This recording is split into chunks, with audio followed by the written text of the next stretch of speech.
But we're going to start again. Now, we did pastry, right? And we had Chef Spendlove get you all motivated and excited, right? He's the, what were you, the first band? I promised you I'd go short. So, but now we're going to go, and we're going to talk about savory stuff. So our next two presenters are going to kind of work together. They're going to review like sanitation, organization, right? And some strategies there to save you time and show you how that works, along with the production of, some plates and how that works. So in conjunction, they're gonna do this together. Chris is gonna start, and then Kevin's gonna come in later. Okay. So, and again, they'll have PowerPoints, and I will email them to your instructors here. So as soon as I get from here, I'll go back and then email them to you. So you can take pictures all you want to, but I will give them to your instructors so they can pass them on to you. Okay. All right. Any questions? All right. Chef Chris Desens is going to start now. So thank you, Chris. Thanks, Chef. Thank you, Chef. Thank you, everybody. Can you all hear me in the back? We're good? You guys still with me? You're awake? Got a little snack, something to drink? Stretch your legs a little bit? We're going to pick off where Chef Derick left off. Now, obviously, that's a tough act to follow, but we're going to do our best. Just really, really happy and excited to see everybody and happy to be with you today. It's really, why am I here? I'm like you, I'm a student. I want to continue to learn, right? And wasn't that great from Chef Derick? Let's give him one more round of applause. So we're here to continue our education. How many of you have competed before, individually or on a team? Raise your hands high. Quite a few of you, that's great. How many of you are planning to compete in the fall or next year? Outstanding. That's what we love to see, right? So now what? You start at the end and figure out, I'm going to do that. If you're going to do that, that's exactly what you want to think about. That's why you took notes. So where do we begin? Where do you start? I would recommend you start here. Start on paper. This is going to be your friend. And start at the end, right? Like we said, you see that. You've got to envision, let's just say you're doing a 2 plates, student competition, K category. You got a blank canvas. It's up to you. Each one of you have different experiences that have shaped your world, your culinary palette, your ideas, your thoughts. What do I want to show? Start with this and start writing things down. Reference the rules and the score sheets, right? Chef mentioned a little bit about what we're looking for as judges. That's important, right? Because you do what you want to do, that's one thing, and it might get you somewhere, but you need to understand the recipes, right? You said read the recipe before you go in the kitchen and start cooking it. You got to get a shopping list together. You got to know all those things. It's a step-by-step process. Maybe not the most fun for all of us. We may not like the paperwork side of things. We want to get creative. We want to get in the kitchen and start cooking. But I really encourage you to slow down, get a piece of paper out, read the recipe, read the rule book, start to finish. You may even want to take notes on this. You might even want to do some highlighting. For sure, you're going to want to read the judges, what we're looking for, the criteria, and I'll get in there a little bit later, so that you can understand what counts and what matters most, and then where the points are going to come away from you, okay? But the whole idea, again, you start writing ideas down. Maybe start with, so again, understanding the expectations of how what you want to do in the kitchen is going to fit into this competition arena. In some ways, it's almost like a bubble, right? How many of you work in a professional kitchen currently or have been? But you're going to, aren't you? How many of you want to? Yes, okay. Even better why you're here today, and even better how competition can take you to that next level, right?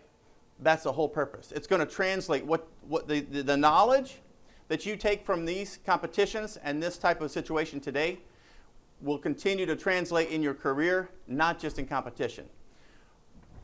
But think of competition like a little bit in a bubble, because it's just you a stove, and food.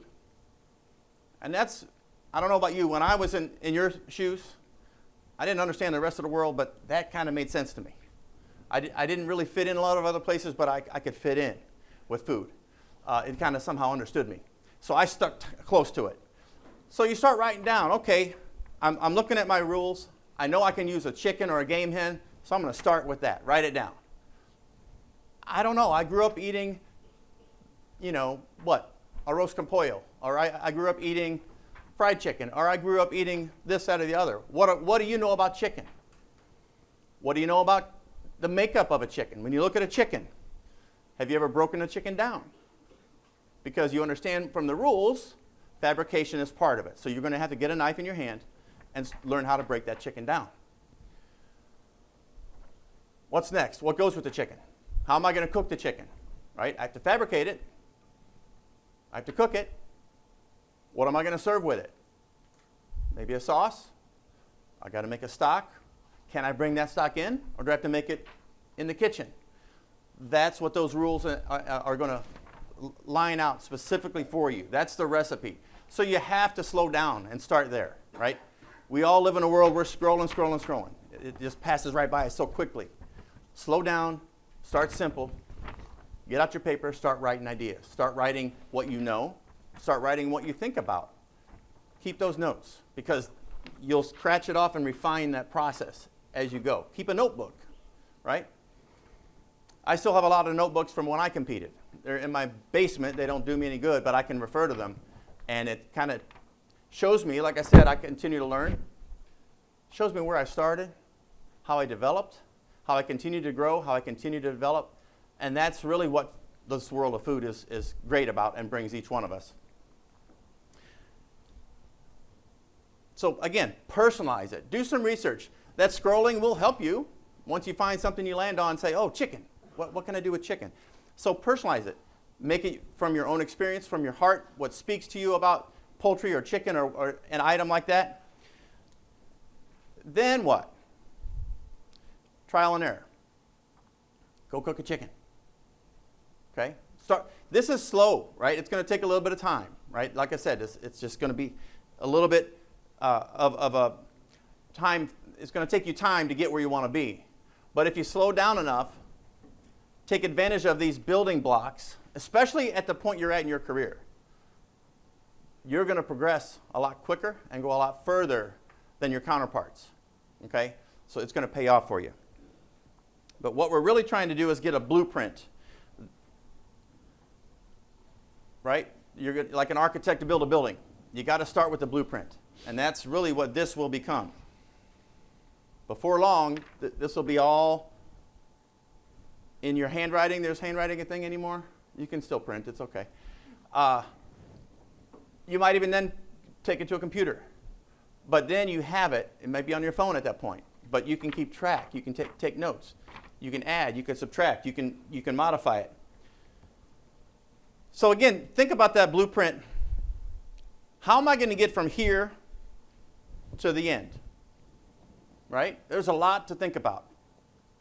So I'm going to suggest that you break it down. Step by step by step. So now you've read the rules, you have a better understanding, you're taking notes, you're thinking about what flavors, what foods go together. I need a vegetable, I need a starch, I need a sauce component.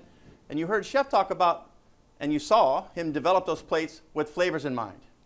Colors, flavors, textures, shapes, all those things. When you think about constructing a dish or a blueprint for the two plates you're going to put forward in competition, think about all those things, right? And then, again, you're going to build a working roadmap from how to get from plan A to plan B, including an equipment list. So, again, you're going to develop recipes. You're going to develop a plan of work. You're going to develop an equipment list.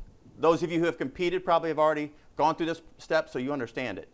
So we're just going to slow down enough, dig in a little bit deeper to the process, and hopefully highlight a few things that will help you. And I know Chef Kevin's got some insight he's going to share as we progress here. So think about, we're in baseball season. Any of you baseball fans? Yeah, a little bit of sports. But y'all understand when the batter's at the batter's box, waiting in the warm-up, and they get called. It's your turn to bat. You step up in the batter's box, and what's the first thing they do usually? Yeah, they kick the dirt around a little bit, grab some, put on the bat, eye up the pitcher, figure out where they're at in comparison to the plate, and then they take that stance that they've practiced so hard. They've practiced hitting, haven't they? They've practiced their swing, they've practiced looking at that ball, they've practiced hitting different ones. Hey, Chef Chris, I just need to stop you for a minute. Yep. Because you're not in baseball country here, you're in football country. Well, it is. It's Red Friday, isn't it? It is. Chiefs play tonight. Who's going to watch the game? There we go. Oh, see, I was wrong. Sorry about the baseball. See, he's from St. Louis. I'm from Kansas City. Well, he's actually not from St. Louis. We're both kind of misfits in St. Louis. That's exactly right. But the whole idea is to think about that bubble we talked about. Create that world, and then when you walk in that competition kitchen, that's your world. That's you, the food, everything that you've created is on your cart, and in the practice that you've put forth. Okay? So again, think about controlling the variables. Very important part. Control the variables. Control as many variables as you can, because the beauty of these competitions, you can practice as much as you need to. You can mess up as much as you need to. You can try and fail and try some more and get what you need. We, on the final day, don't know any of that happened. All we know is what's stuck and what's confident and comfortable by the time you get there. Now you're ready. I've answered all the questions. Chef, I'm ready to go. I've got my packet built. I've done all the work. The easy part really is on the final day, isn't it? That's just cooking. That's cooking what you practiced. The hard part, if you ask me, is kind of developing this whole thing, which is kind of what we're talking about, right? Developing your concept. Starting here, reading here, thinking about where you're going. But how do we get there, right? So start to control the variables. So think about mental and physical mise en place, right? What's mise en place? Place for everything, everything in its place, right? You guys are good. But again, you're starting up here with that. Organize your thoughts, write them down. And then slowly, I've got a menu. Start to get to the physical mise en place part. Well, how do I know what I need? I've got a chicken, I've got carrots, I've got broccoli, broccolini, and a potato. Well, how am I going to cook those? What recipe do I need? So start to develop recipes. Recipes. Mise en place, what's next? What do I need to cook with that? A pot, a knife, a cutting board, a container. You see how now all of a sudden you're developing, it's like the color commentary, whatever sport you're playing. But we know cooking is a team sport. So let's say now we're transitioning into building a cart. You've got a menu now, or at least an idea of a menu. You know the rules. You kind of probably drew out a little diagram of, all right, here's what I want to do with the chicken breast. Here's what I want to do with the leg and or thigh. Here's a sauce I want to put with it. Maybe here's another element of vegetable. I want to showcase the skills that Chef Derick mentioned. So I may put a knife cut in there to demonstrate the skill set. Yeah, let's start with that. Let's start with that. How many times do you finish with that? But you got to start somewhere, right? So that's what we're going to develop. We're going to start there. So now, how do I practice? Do you build the whole thing up and then just go all in and do the whole thing, start to finish? No. What do you think you do? Cook a chicken. Just do one thing. Separate it. Get some carrots out. Understand the rules. Can I bring the carrots in peeled? Do I need to peel them during my time? Can I peel them during setup time? You read the rules, you understand you can bring those in already peeled. You can bring in only what you need, right? So then, think about the recipe. I want to do amaretto carrots, let's just say. So what knife cut am I going to use? How many portions do I need? I know I need 2. What size carrot am I going to use? What's most tender? What carrot provides the most flavor? What type? What size? What's the best method to cook that? Chef's going to go into that and you'll see a little bit more later. And I'm going to finish with a little bit of amaretto, maybe a little bit of butter, finish with a little bit of herbs, maybe some toasted almonds. I'm just putting ideas on paper, right? Then go make the carrots. Then go cook the broccolini. Then go cook the potato. Now, while you're doing that, you may not think about it, but there's equipment that you need. So you're really helping yourself out. It's overwhelming if you sit at the desk and start writing everything you need for everything. But when you break it down smaller, it's more understandable for you. For the carrot, I need these things. I need a cutting board, a knife, a container to put the scrap in, a container to put the carrot in, a pot to cook it in, a cartouche, and a holding for the carrot, right? I need all those things for just that one element, right? Chicken, what do I need? Vegetable, what do I need? Sauce, what do I need? A whisk. And as you're creating those recipes, so you've got a list with your recipes. I know I need butter, I need herbs, I need stock, on and on. You create that. Your equipment comes from there. Then you practice every element so you understand those better. So then you take it from here, your design, your blueprint, take it into here, just cooking. That's what we're here to do, right? We want to just cook, have fun. That's the passion we have. So then you're to the point. You have a recipe. You have a menu. You have a recipe.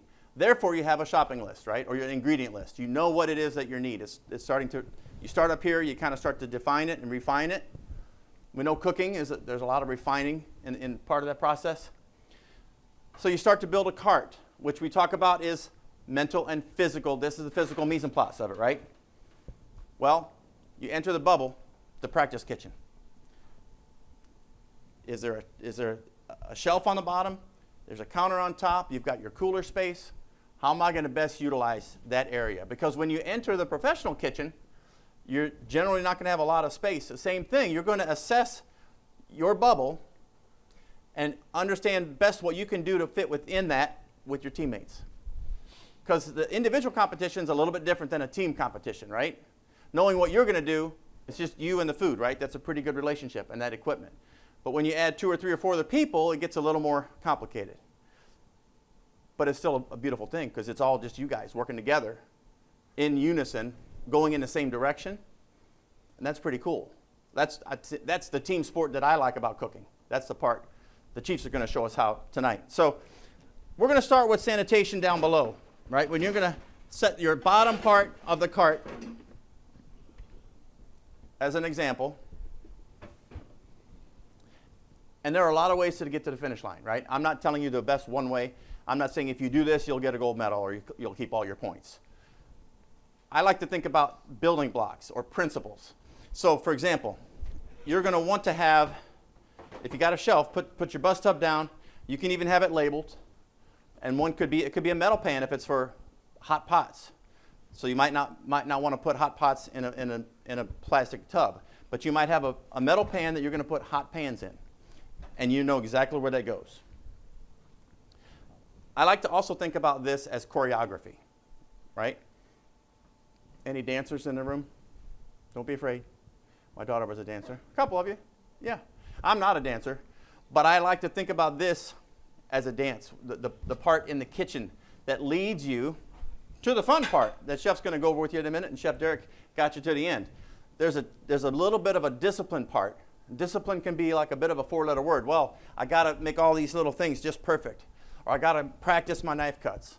Or I got to do this. Or I got to run the drills. The Chiefs been running drills for a couple of weeks now, haven't they? Before they're playing their game. That's the nitty-gritty. That's where the toughness comes. But you get there to get to the final part where you can put that beautiful food out, and there's no greater feeling, is there? You guys know that. Than taking something over here and making something better over here. And then with pride, sharing that with somebody else. Start with a bus tub or a metal pan. Underneath, that's going to go, you know what's going in there. You control the variables, right? You choose what pan. You can choose where it goes. You figure out all those details. Next, you're going to have, I just grabbed these from here, but whatever size, I would encourage you to think about using the right size tool for the right job and using the right tool for the right job. So you don't want a large pot or a large pan if you're making a small amount of product. It can be challenging because you're only making 2 portions, or in a team competition 4, 6 portions, whatever. But you're going to want usable, non-usable, and compostable, right? So you can see compost bin.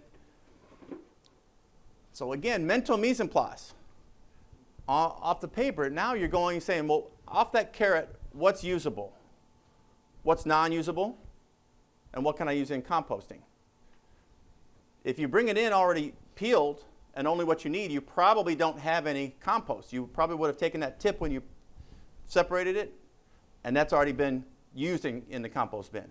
But the understanding of where do I put it, how is it usable later down the road, outside the bubble, when you translate to your professional world and you're like, okay, chef says, here's a 50-pound bag of carrots, I want you to peel them. All right, well, that's a skill. You're going to peel them quickly. You're going to peel them both ways. You're going to show your value of how quickly you can do that skill. And then you're going to cut off the tips, right, the top. But if you go too far down, what are you doing? You're wasting a carrot. You guys are good. You're wasting, right? So you keep that part, away that goes, the rest is usable. Or the tips or whatever, once you're done fabricating or utilizing the carrots for what you need them for, that goes to stock, or that goes to a puree, or that goes to a vegetarian sauce of some sort. So usable, non-usable, compostable, okay? Now, you're going to have some towels, side towels. I would caution you, these can be your best friend when it's hot, but they can be your worst enemy when I'm around and I see something, I just write tot, T-O-T. I like tater tots, but I just have an example. What I write tot is towels on table. So I don't have to longhand it. I just write tot. And then later in the critique, I'm going to remind whoever's doing that that is an opportunity for cross-contamination. To keep that towel off your table, potentially off your apron. A lot of us like to put that on there because we're ready, right? And it's handy. But it's sometimes like an apron, what you just wipe your hands on. You wipe your hands on it. Well, you might take that towel that's designed to hold the heat from the oven, and then you wipe down. And then you put it down. Then you clean your chicken. And then you didn't wash your hands, but then you touch that, and then you don't touch that, and then you touch the stove. You don't see that. It's very hard to be the one in the kitchen in that bubble competing. We would encourage you to get some other people, your chefs included, to watch and observe you. They're friends, part of your teammates. Have somebody watching you. We're all the same. We're all guilty. It's hard to know what you're doing as there's a lot going on, right? Then it becomes habit.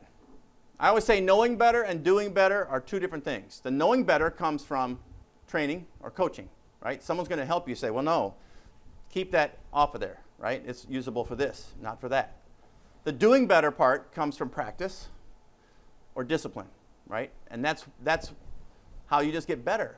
And that is ongoing all the time, right? That doesn't just end when you're done competing. When that bubble goes away, you're like, okay, I can translate all those things I did to my professional kitchen, to my job. And I'm going to use that to keep climbing the ladder and keep growing and keep progressing to where I want to be and how I want to get to the finish line. So you'll have that. You'll have your soap and sanitizer bucket. The chef's going to kind of go over that a little bit more. Yep. So you'll have that. And then you will have this. Let's just say this becomes, I wanted to use this as an example of when you're finished with your mise en place, right? You'll have, we talked about, maybe carrots or ingredients, butter, herbs, other things that are in your containers that are labeled physical mise en place. When you're done with them, you can put them right here and keep them stacked and organized neatly because you're thinking through the next level, the next step. What's the next step at the end? I got to take those, and what do I have to do with them? I got to go clean them, right? So if they're all just tossed in there, what do I have to do? I have to spend time sorting them again, right? So again, if it's not just you doing it, it's someone else, it's the dishwasher doing it. So you don't want to create more work for them. You want to round out that skill set. Understand the importance of starting it, finishing it, and following up in the right ways. So at that point, you've practiced, you've got your understanding of what your equipment cart is, and now you're going to set up, right? So I know my setup is going to be. You want this one back there or on the cart? No, take it back here. Okay. Any questions so far? You guys still with me? We doing okay? All right. I think you got a question right here. Question? Yes. So, like, where would I like you to keep the towels? Clean or dirty? Yeah, clean. Clean. Again, those can live in a spot underneath. They can live on your cart somewhere. You might even put them in your. We're going to get there in a minute on our plate-up tray. So it's an area where you're just going to grab them when you need them. And again, it might be your like a towel holder. It's going to live right by the stove on the same spot. But I caution you for that because you might tend to grab it and use it for the wrong area. Or on top of the oven. Or on top of the oven. So it's just that single use only. And then also have a bin maybe for dirty towels. Yeah. So when you're done with them, you put them away and then you're ready to grab a new one. Or if you spill something on them, yeah. Mm-hmm. So on the shoulder is bad, on the hip is bad. Yes. Like behind the apron is bad as well. Yes. Okay. Because if it's used in the right manner, it's not bad. I wouldn't put it on my shoulder because you don't need to. There's no purpose of it being there. It's kind of a safety net. So it's a habit. We want to develop positive work habits. That's what all of this is that we're kind of talking through at this point. The organization, but it's the principles of having positive work habits. That is a discipline. That is a knowledge, right? Learning from somebody else, your teachers, your coaches, your chefs. Then practicing that and utilizing that in the bubble and beyond, right? In that little area. So it's controllable to that point. Where do I put it? You're in charge of it. You can put it here as long as you only pull it out when you need it to do that one task, and it makes sense. We just want you to understand the principle behind proper sanitation and caution you against cross-contamination and the proper use of those sorts of towels, okay? And the biggest problem that I see, and I see it all the time, is that if you set a towel here, okay, chances are you're going to pick that up to wipe something off because you're under pressure in the kitchen. You got 5 or 6 people watching you every move, and you want to put yourself in the best position so that you don't make mistakes. Everybody walks into the kitchen with a perfect score. Okay? When you walk in that kitchen, you have a perfect score. It's what are you going to do to keep that perfect score? And that's the whole thing that we're going through right here. Because every time you make a mistake or do something wrong, it costs you a point. And that's where the points start to come off. And you haven't even got to the tasting yet, or the food. So anything the things that you can do before, like the towels, the equipment, all this stuff, are all things designed so that what we're trying to tell you is if you walk in and do this the right way, you won't lose any points there in the first setup of your kitchen and while you're in the kitchen. So again, it's kind of a crawl, walk, run type of method that you're going to approach it with, right? I would not encourage you to even walk in the kitchen until you've got this part figured out. You're going to save a lot of time by really making a lot of mistakes on paper, right? Because everything you're going to do, you got to get the product, you got to fabricate it, you got to put it in a mise en place, right? It takes a lot of time to get to that point to then say, oh no, I don't think I want to do that. That's part of it. But if you can fix a few of those things before you get to that part of it, it saves time and a lot of times saves money, right? So let's think about that mise en place, right? Again, pink pepper is going to go maybe in a container like this with a lid and a label, right? That's the mentally understanding. I don't need a large container of it. I don't bring the whole thing in. I just need a little bit of it. But it's labeled so that I know where it's at. Okay? So that's maybe the crawl factor is still, again, I'm setting up my tasting spoons, right? Ideally, compostable tasting spoons. Taste it once, it goes in your compost bin if you get the right type. But if not, knowing where it goes. If it's plastic, into the trash. But you have to taste your food. That's an important part of the step by step, right? So you're going to have a place for tasting spoons. You're going to set that up. If they're metal, if you're going to use the metal route where you're going to wash them, you have another pan next to it that's labeled dirty. Yep. And you put it there. Because then, at the end of it, you finish it up, you wash it, you reuse it, you're good to go, right? But the main thing we want to discuss there is the tasting part, right? The foundation of that. Okay, so now, like I said, you're up to bat. You've kind of made that plate your own, you're ready for the pitcher to pitch. You're setting up your kitchen. You've got your cart set and ready. You've practiced it several times. You know, you've answered all the questions. What ingredients do I need? How much of what can I bring in? What containers are going to go in when I start it? What containers are going to go in when I finish it? I'm set on paper, and now I go to the kitchen. Now I set up my cart. Okay? So when you enter the kitchen, you enter that bubble, you've got a setup time. I think about this in phases, right? The setup time is 15 minutes. God bless you. That 15 minutes is kind of like you stepping up to the plate saying, okay, I'm going to make this my own. I'm going to personalize this area. This is my kitchen. This is what I've done in practice. I'm just doing one more practice, right? I'm just having fun cooking, doing what I love. So you're in there, you're like, okay, kind of getting that nervous energy out. So I'm putting my sanitation where it belongs. I'm putting my food ingredients in the cooler where it belongs. So again, you're going to be organized and have your mise en place ready on a tray. When you, like maybe your food tray would be here. You might even have a half tray. You might have your protein on ice, under and on top of ice, and then your half tray with all your other mise en place ready to go. So when you pull it out and you're setting yourself up, okay, that goes to the here, that goes up top. Now my cooler is organized. My equipment is organized. My kitchen itself is organized. I've got my sanitation ready. You're set and ready, right? You've got all your points still intact. That's your first 15 minutes. I can put my pot of water on the stove, turn the heat up and get it ready to boil. I'm going to check my oven. I'm going to wipe my containers or wipe my table to make sure I've sanitized it, that I know it's ready and I'm ready to go. So then, again, cart set, food's put away. The cart is set by you. You control the variables. So you know that my first step, I require a pot like this.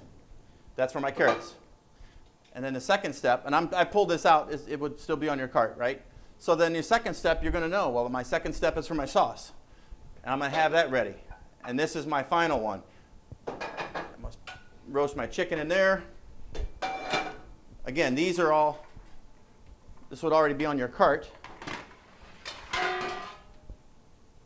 So really, what do you have? You have a cooler with a tray or two in it with food. You might have some dry good ingredients out. You've got, in the kitchen, you've set up your tubs, your sanitation, maybe some other things there, equipment. And then the rest is all, I have a ladle for sauce or mounting anything. I have my cutting boards. I'm going to pull my first one out when I fabricate my chicken. When I'm done with it, it goes underneath the bus tub. When I'm done with it, I put it in the bus tub. What am I going to do to the station in my hands? And in what order?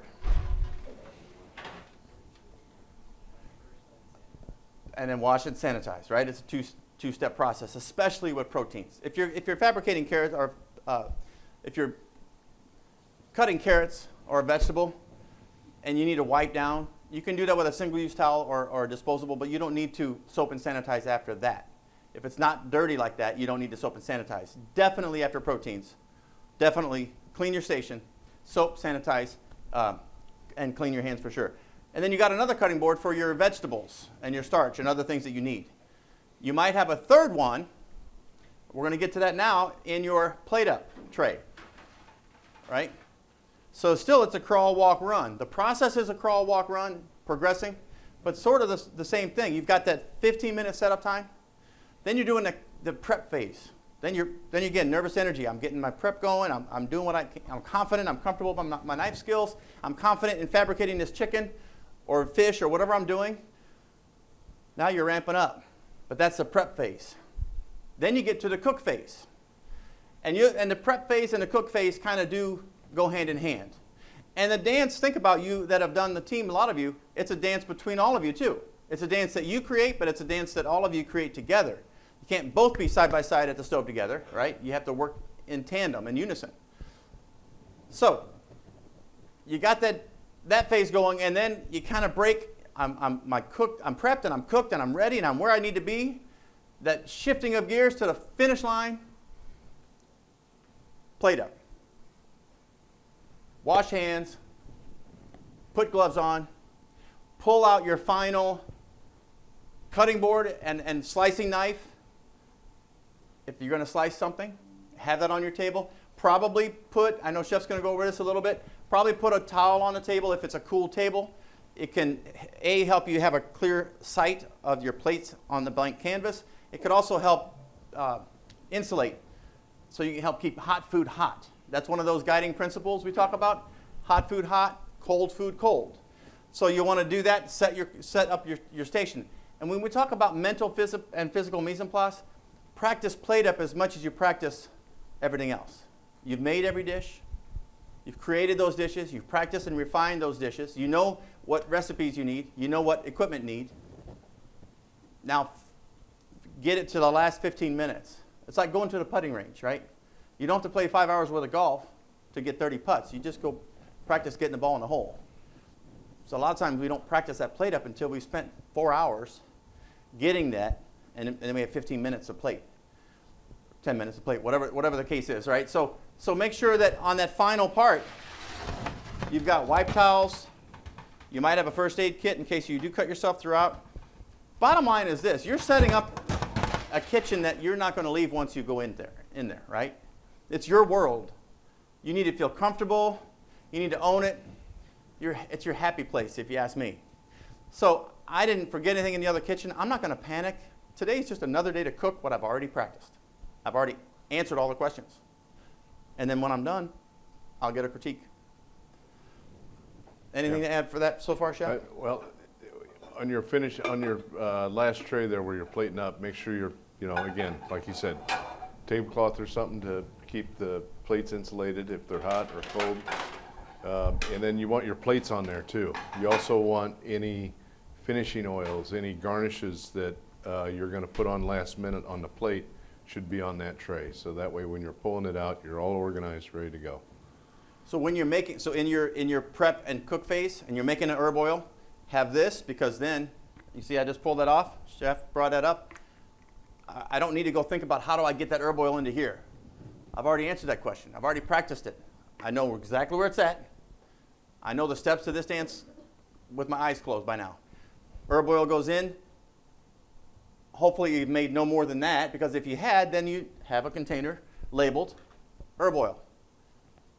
You're saving that next step. You're taking that next step. You're utilizing all of it. You understand the importance of utilization. And then it goes from there, Chef, like Chef said, goes to your plate up cart, so that you don't forget it later on, because there's a lot going on. You set yourself up for success. Every step leads to the next one. And then, again, we're going to go over proper use of gloves. What's the rule on glove use? RTE. Ready to eat foods, right? But here's the thing. So again, if you're going to touch salad greens, for example, that's the last touch, you're going to put these on. This can also be a false sense of security. So you don't need to put these on if you're going to fabricate chicken, do you? No. No. And then wash your hands, right? So sometimes these can get dirty, and then all of a sudden you're changing gloves, and the dirt on one glove gets on up here, your wrist, and you get the other one off. You just get in a habit, and you're going, oh, I can save steps. I don't have to wash my hands. Then you wash your hands, but you didn't wash up here maybe, right? So sometimes these can work against you, like those towels. But it's also a very necessary part of what we do. So just be thoughtful about that. I'm going to ask, if I can. And just a good rule of thumb, anytime you change gloves, Volunteers. you need to wash your hands. Can you help pass these out if you don't mind, please? So really, we want to stress proper use of towels, gloves, and proper hand washing, right? That's very, very important. Not just in a competition setting, not just in your kitchens and classrooms at school, but really all the time, and especially as you progress in the in your professional kitchens. I'm going to back up really quickly and just kind of give you an understanding of the score sheets. So remember, we said you start at the beginning as you're writing notes. Well, where do I keep these points? What matters to these judges? Well, you can see sanitation is 10 points, and techniques and utilization of ingredients, not wasting, is again 10 points. Being on time and using your time wisely, that's 5. So that just comes with practice. But really, here you go, 40 points for flavor and texture and ingredient compatibility. which a lot of that starts here, but the flavor is developed in the actual act of cooking, which you can understand as you practice. You can get more flavor as you progress. Again, craftsmanship, creativity, there's 20 points there, and then your final presentation and portioning is 15 points. So that's kind of how it's broken down. Again, proper sanitation, proper storage. Be aware of temperature again, is it sitting out? If it's protein, is it on ice, limited to the time you're out? Is it stored? And are things in your cooler covered? We see a lot of sometimes people just take it from here, put it in a cooler. Well, I put it in a cooler where it belongs, but the thought process of making sure that things are covered, and even better if you can have it in a container that's already labeled and ready to go. Not completely necessary, but it goes to the thought process of understanding what I'm going to do with it from there. Okay? And so I'll take that just one step further when he says cover. So you have something delicate that you're trying to put in the reach in. You don't want to cover it with plastic wrap because it'll ruin your presentation. Okay? You can take a half pan, a plastic half pan that you can see through, and set it over the top of it and put it in the reach in. Then it's covered. Mm-hmm. Then you don't need to worry about it. A lot of those, what am I thinking? Those Cambros Yep. that you can buy that have the snap lids on them. Just reverse it upside down. So take the lid, this is the lid, put your product on there, take the top, put it on it, pick it up, stick it in the reach in. That way when you pull it out, all you have to do is pull the top off. Okay? So we think about starting this process. I want to compete. Now what? How do we get to the finish line? You've built yourself a blueprint. You don't really need to think at this point because you practiced it, you developed it, you owned it, you control it. It just leads. It just you've set yourself up. There's all you need to do is just go cook it. So again, proper execution is what we're looking for. Hot food hot, cold, remaining clean, proper techniques, staying organized, the timing, how it all fits together, and ultimately again development of flavor. Right? To cook a carrot is one thing, but to cook it properly and to extract the most flavor you can, or to get that nice sear on the chicken breast, for example, it's important. So that comes with practice. And you can practice, again, as many times as you want. Pop up. All right, so here's just a few examples. When you see how organized you are here, how organized you are in a cooler or freezer, look at that stovetop. You see how that translates as you're cooking, as you're progressing? There's a stock at work. There's a few more items being cooked in the back there. It's all very organized. Mental, physical, mise en place. A place for everything, everything in its place. There's a few cart setups in addition to for teams. So you can see there's 5 people putting out 4 courses. You guys are familiar with that, but you can kind of see at the bottom, and then they've got plates, and then they've got all the different courses. I need my pots, I need my saran wrap, I've got wipes, I've got my tasting spoons at the top. And ideally, when you set your cart up, what you want to do is you want to start with the things you're going to use first on top, and then work your way down. Is this gonna? There we go. So again, more pictures of carts. I just wanted to briefly show you this. So I think we like some physical attributes, but also you can just kind of see it's not just random. It's not just tossed in there, but you have to think about, well, what I need this, what do I need next? What do I need next? It's fluid. You've practiced it. It's a dance, right? That's how you think about all of a sudden now you're all dancers. How to get from one point to the next in the best way possible. So pots and pans organized, everything that you need possibly here with your ingredients started here before you started going into the kitchen, right? You see how the progression of crawl, walk, and then run? And it's really just allowing yourself to be successful. You set yourself up. There's some plate up work down below on the first course. There's some dessert on the right side there. Again, another stove. And you can see another cart with the equipment that walks in. Okay? So equipment lives over here. Food lives over here. My plate up tray is here. Is it very hard at that point? It's all right there. You've already done the work. It's a beautiful day. It's just you in the kitchen. So the final thing I want to kind of cover. So again, everybody's got a handout. So you can see I just took a page out of a student competition. And what they did was This is how they set it up. Again, not everybody has to have it and use it the same way, but this is how they organize themselves on paper. So when you're practicing, you have all these things, right? When you're setting yourself up to practice again for the next time or the ultimate day on competition, you've got a list. All you got to do, heat lamps with bulbs. Yep, got them. Check. Where's my Vitaprep? Yep, on the cart. Mixer. Got it. Grinder. Yep. Fryer's in the kitchen. Okay. Make sure it's turned on. Check. Pots and pans. Here's what I need. Here's what I have. Once you've checked it all and it's on your cart, what can go wrong? It's just cooking. You've done all the work. You're controlling the variables. All right, now production plan. Stop top to bottom. That's your timing. That's your plan of work. That's when the clock says I'm going. I start here. And when I'm done with that, I clean up, sanitize. You can even put that in your notes. Then I'm going to make the meatball. Then clean and sanitize. Now I'm going to start my sauce. Then I'm going to work out my polenta. On and on and on. See at the bottom, the broccolini and tomato, you control everything. So you control either spell check. If you don't know how to spell chinois, look at a spell check. Use AI. If you don't, broccolini, right? Spell check doesn't always work right. You control it. Not the end of the world. We know what you mean by that. But this is your resume to us. We don't know you otherwise. We see you one minute in the kitchen. This is your work. So we want you to be able to do the best that your best work is, okay? So that's a little bit of an example on that. And the final thing I'll cover, and then I'll turn it over to Chef or Chef Eddie here. As judges, we're here to support and encourage you just like your chefs and your teachers, your coaches, your mentors, your families, truly. But we're not there to find something wrong, okay? We're there to support you and help, like today, give you the answers to the test. Now you have the answers. You kind of have the knowing better, doing better. You have the knowledge, a little bit more of the knowledge that you've gained already. We add a little bit to that.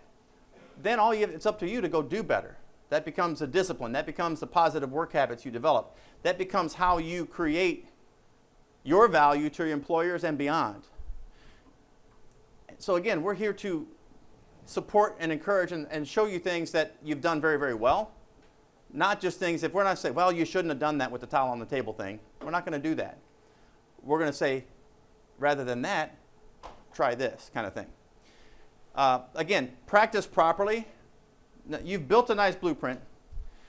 It's important to spend as much time practicing because that translates into the final day. When you get that bubble, you're going to hit a home run every single time. Critiques, make sure you're writing down, asking questions like Chef talked about, and then the scores in the comments, right? Those are just things we're going to go over with you. The score doesn't always equal the comment. We may have only 3 things to say, but you're never going to say, well, if I did this, if I did that, I'm only going to get this score. We're there to support you and encourage you. We write down our scores. They go on a paper. That's how the final score is tallied. But the comments are really, to me, that's where the medal is, in my mind. That's what I take with me. That's what I can hold on to. That's what I can build from and compete again the next time and grow again the next time and continue to learn as a student for all of our lives together. Okay? Anything to add, Chef, on that? No, I think that, again, you get into it what you put into it. So the harder you work, the more you get out of it. And again, it's not easy to do. That's why everybody doesn't do it. But I think if you work hard at it and follow some of these things we're doing, you'll see huge improvement in what you're doing and where you're headed. It doesn't matter if it's pastry, hot, team. All these principles will apply, and these principles will stay with you and apply throughout your careers in the kitchens you work in. That's it, Chef. All right. Thank you, Chris. Thank you. Thank you. Thanks, everybody.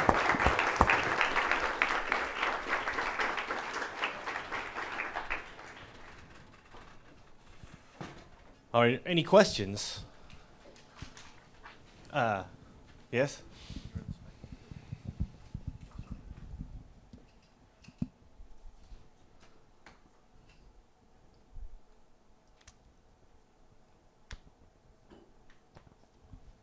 Throughout competition, when you look at the people competing, what's the biggest category that people lose points in? Flavor, taste? I would say, I would defer to my other judges too, but I would personally, right off the top of my head, I would say taste, flavor. Yeah, that and sanitation. Mm-hmm. And sanitation encompasses a lot of things. Like we said, the towels, dirty cutting boards. And I've got some examples through a PowerPoint that I'm going to show you and talk to you about. And just things that you Being really... organized, right? Yeah, In general. being organized. You know, when you walk in that kitchen, we expect you to be the expert on what you're doing. You're showing us what you know how to do. So we expect you to know everything there is about that dish, how it tastes, how you're going to create the flavor, what you're going to do, why you're doing it. And when you get to that point, that's when judges look at you and say, yeah, this guy knows exactly what he's doing. And, you know, they move on. They don't hover around you. All right. So we're going to switch. So Kevin's going to talk about some other stuff. If you have questions, we're going to have, after lunch, Kevin's going to be done, we'll have lunch, and then we'll have a little bit of a panel. So if you have questions, you can write them down, and we'll try and give you some time to get your thoughts together for that. Also, one of the reasons we're here is we're trying to, promote and get more people to compete. I know you guys do Pro Start, and we do a team one here, but also in the fall, in November 7 and 8, we have a competition, which some of the instructors have many people that come, and some of them we would like to have more. And so I have an intent to compete form here, so you guys can, if you're considering trying to do one of these competitions, I have a form to fill out so you can turn it in, and we can get you signed up and ready to go. So that is going to be November 7th and 8th.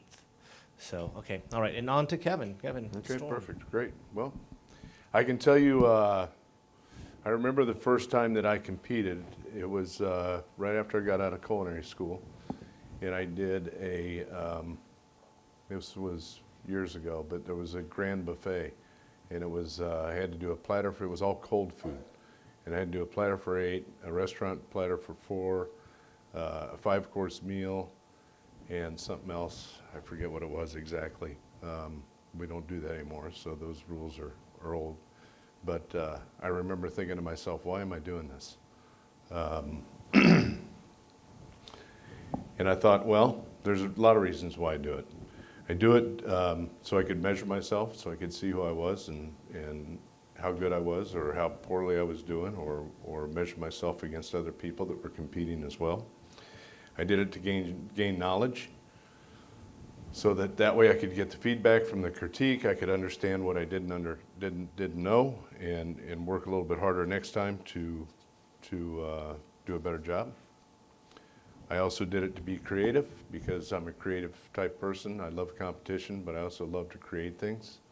I'm very curious about food, which helped me grow as well.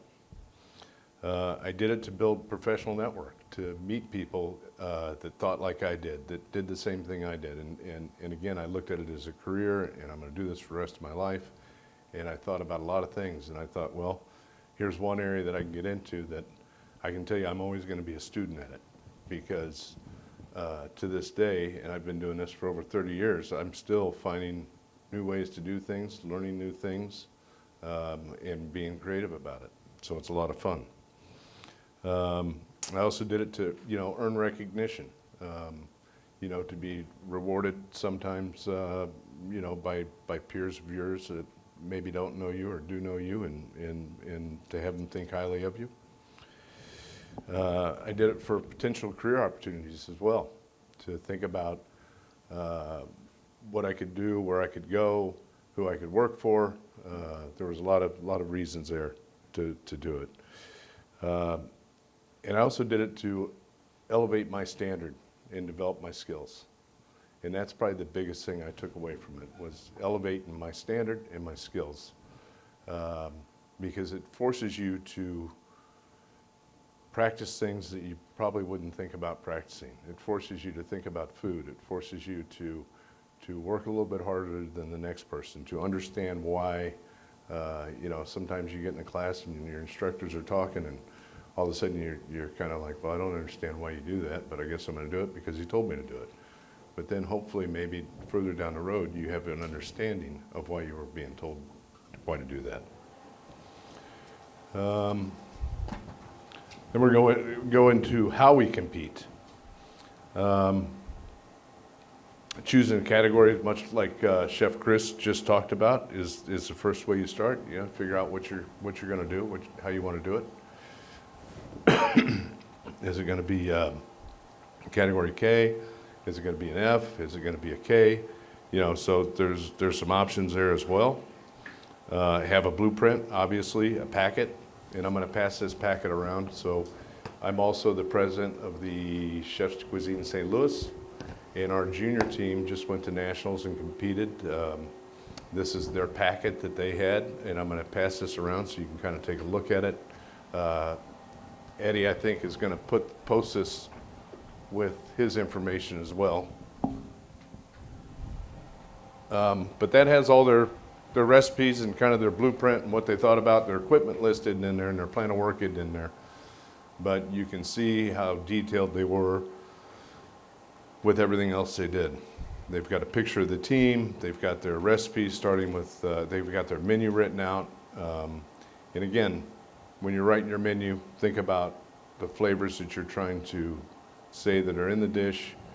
Think about the cooking techniques that you're using, and make sure that whatever you write on that menu reflects what you're doing in the kitchen.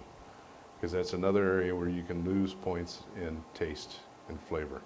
Because if it doesn't reflect what you did, then they're going to be kind of confused as to, because you got to understand the judges are going to get this long before you start cooking and long before you finish. So they're going to look at that, and that's going to be they're anticipating this dish that's described like this, that, you know, a roast chicken, and maybe you don't roast it, maybe you fry it, you know, and then all of a sudden they're going, well, what is this? It's fried chicken, it's not roast chicken. So think about, and that's just an example.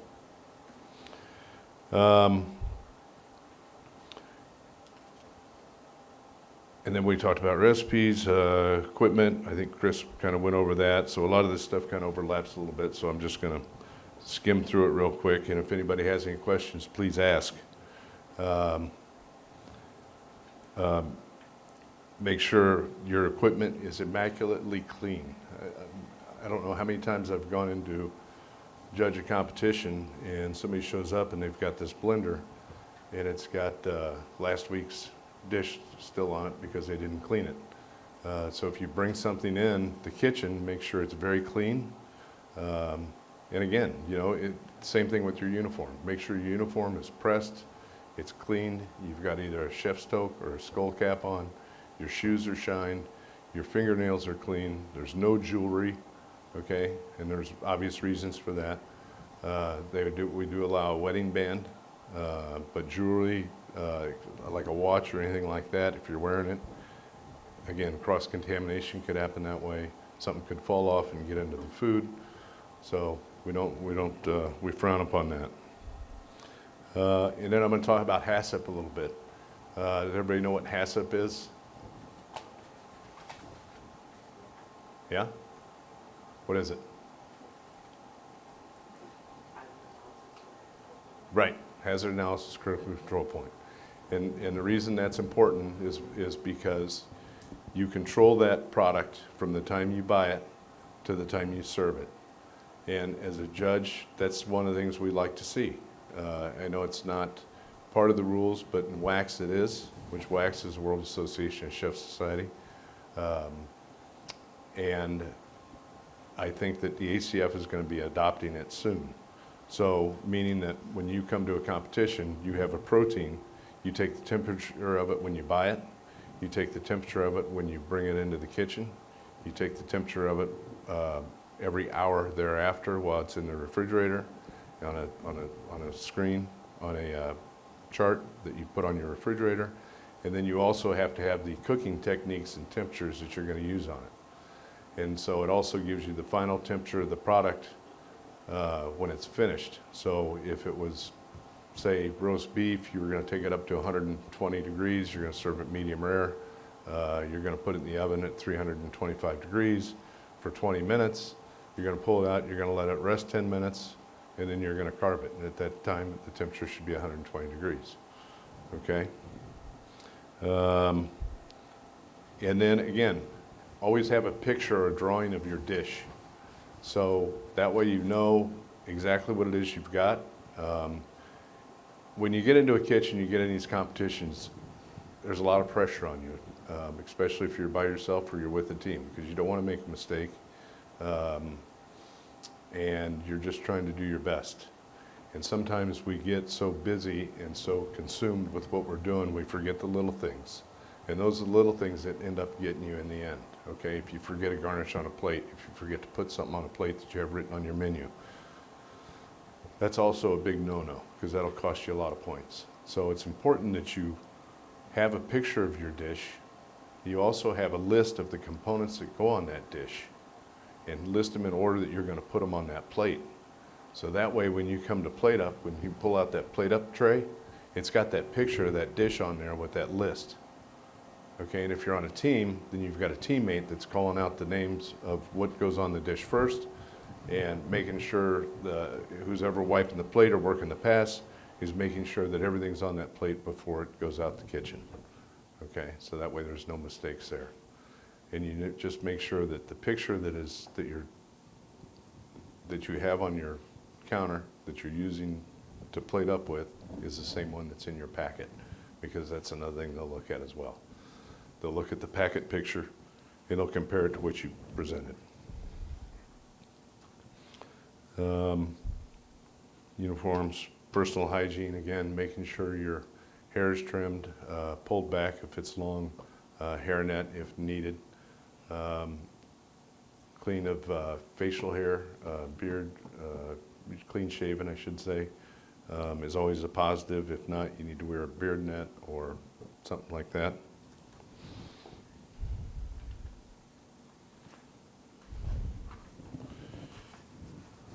Any questions on any of that? No? Okay. All right, contemporary cuisine, what is it? It's also called New American Cuisine, which blends diversity, culinary influences with a focus of fresh, local ingredients and artistic presentation. It can be used with modernistic cuisine, which uses scientific techniques and innovation to create new dishes. So again, when you're composing your dishes and putting them together, you want to think about the components that you're going to put on it, but you also want to think about maybe taking something old and making it new. So giving it a new twist. Does everybody know C.E.P.C, the C.E.P.C cookbook? No? Okay, well he was a chef. Some people call him the king of chefs. He was, I think he passed away in 1930 something, I think. But his recipes, he was the first one to come up with the brigade system for the kitchens, which is why everybody has a station now. But he was also the first one to really take all the recipes that he had and put them into a book, and they all made sense and they all worked. So those are ones that when you do classical cooking, that's what you get. You get a C.E.P.C cookbook. So what I'm talking about is taking something out of that book and making it more modern, because we don't use a lot of the heavy sauces, and we say bechamel, but I don't think anybody, you don't use bechamel that much. Espanol, I don't think anybody really makes anymore the way it's supposed to be made. It's a 4-day process, and it's a little bit of a heavier sauce. So again, just thinking about those things and just taking something old and making it new.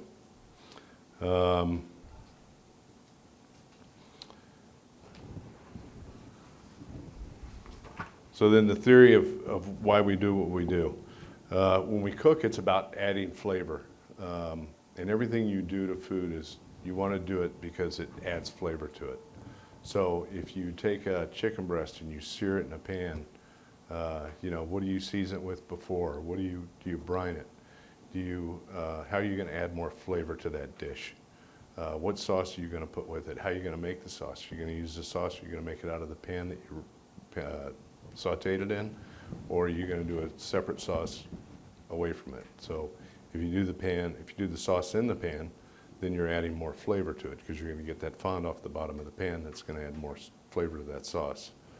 Okay, and then again, using stocks and making a proper stock and reducing it down and adding wine and aromatics to it are also going to help define that sauce as well.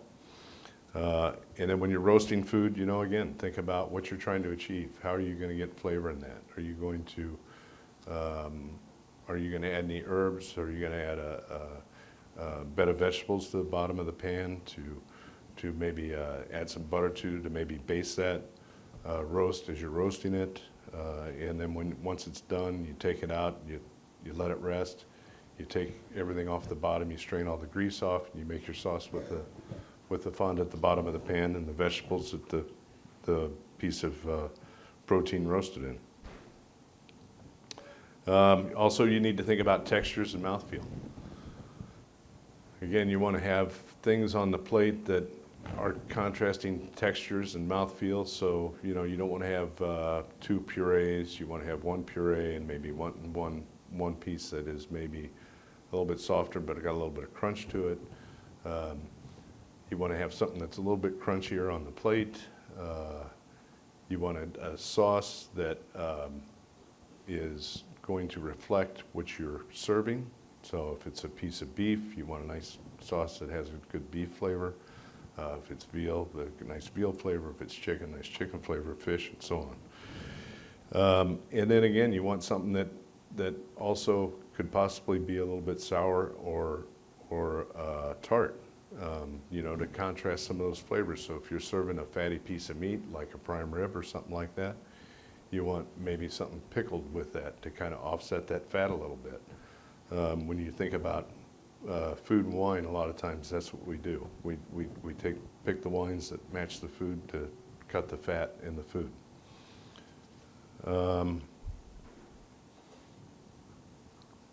Again, think about the flavors, spicy, bitter, umami, savory, sweet, salty, sour, and try to balance those flavors within the dish, okay? So that way when someone's eating it, they get all these flavors, they pick up on them, but they all act in harmony together and they all work together. Again, I mean, plating techniques, just make sure you have the tools you need to plate. You know, utensils, piping bags, sauce boats, gloves, cutting boards, slicing knives, plates, plate wipes, finishing garnishes, and oil. A lot of times when people, as Chef Chris related to, when people get to the plate up part, they finish cooking, they get to the plate up part, and then everything just, the wheels kind of fall off because nobody practices it.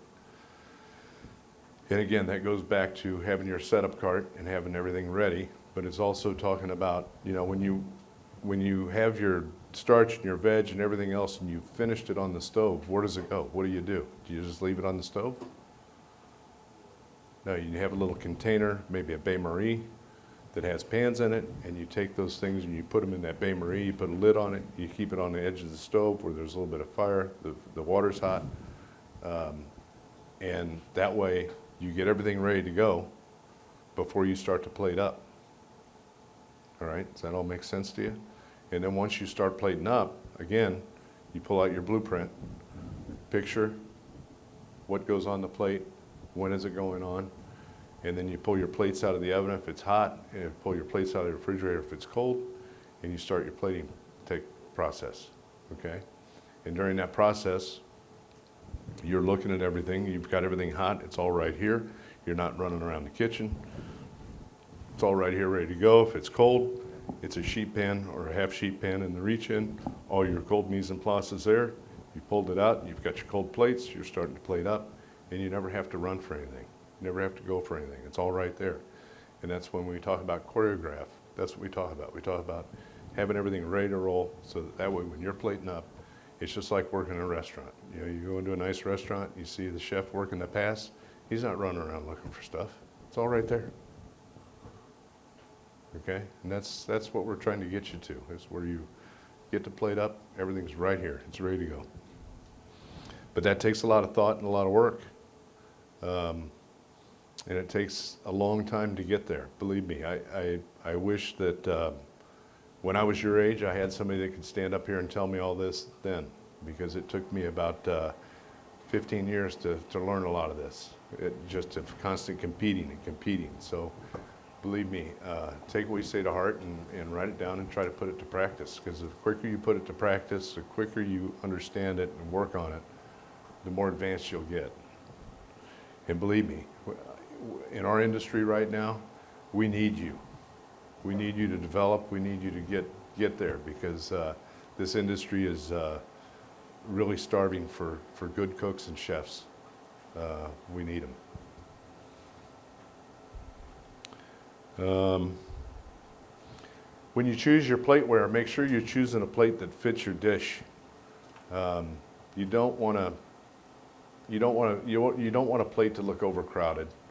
You want it to look like everything belongs where it is, that it looks harmonious, that it looks like something like, okay, I don't know what I want to eat first because it all looks so good. Okay. So again, there's a lot of different style of plates. Obviously, I'll show you just a couple that I pulled out, but you know, there's tons of different plates. Sometimes you don't have a choice. Sometimes you just have a banquet plate that you have to work with if you work somewhere where it does a lot of banquets, so you're just dealing with that. But when you get the opportunity to develop your skill sets and work on techniques and things like that, it's good to invest in a little bit of research and finding the right plate for the right dish.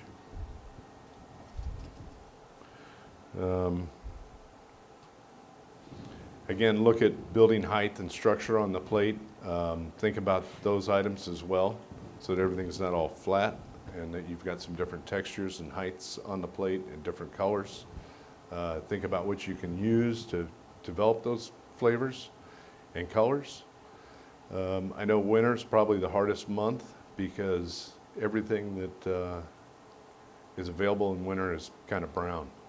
So we have to figure out how we're going to get by with just brown.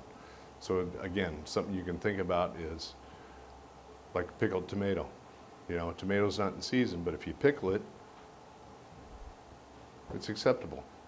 Okay, so think about the things that are in season, and again, think about the things that are grown around here because they're going to taste the best.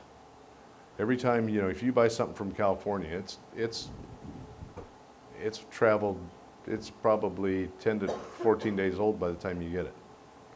Okay, but if you get something from the farmer down the street, he probably just picked it yesterday or the day before. So it's going to have a lot more flavor. It's not going to lose its flavor as quickly. It's not going to be dried up. It's going to give you the best results. So I always encourage people to watch what you buy and buy the best for what you're trying to execute. And make sure there's no blemishes in it, because that's the other thing too. When you come into the kitchen, this is something Chef Chris didn't go over, but one of the first things they'll do in your 15 minutes of setup is they'll ask you to pull out all your mise en place. All the stuff you're going to use to put that plate together, and they're going to look at it and they're going to inspect it, because one, they want to make sure you're following the rules, but two, they also want to look at the product you have, and is it the best of the best? Did you go through and look at that? Are those, you know, those carrots the right size, or do you have these big horse carrots that don't have any flavor? You know, so think about those things when you're doing this, because it does make a difference.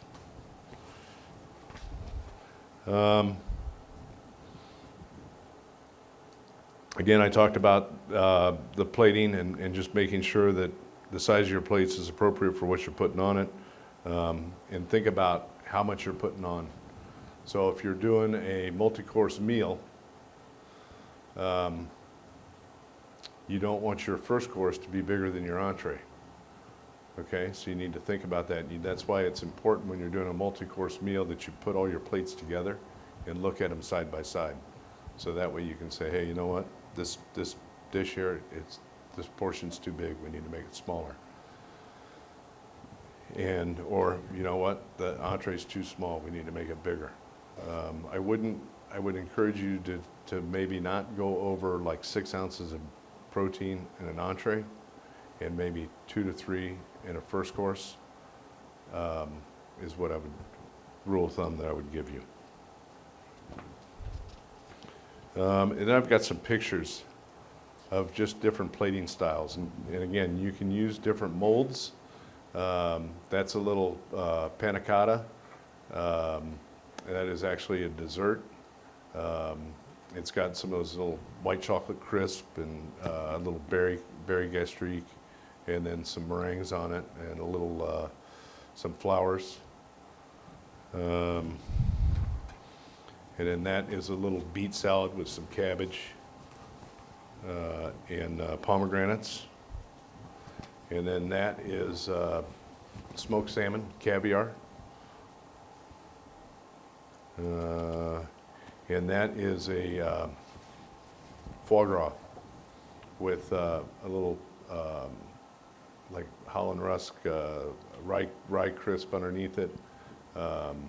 It's got a little beet cracker on top with some figs and a little creme fraiche there off to the side, and a little gold leaf on it.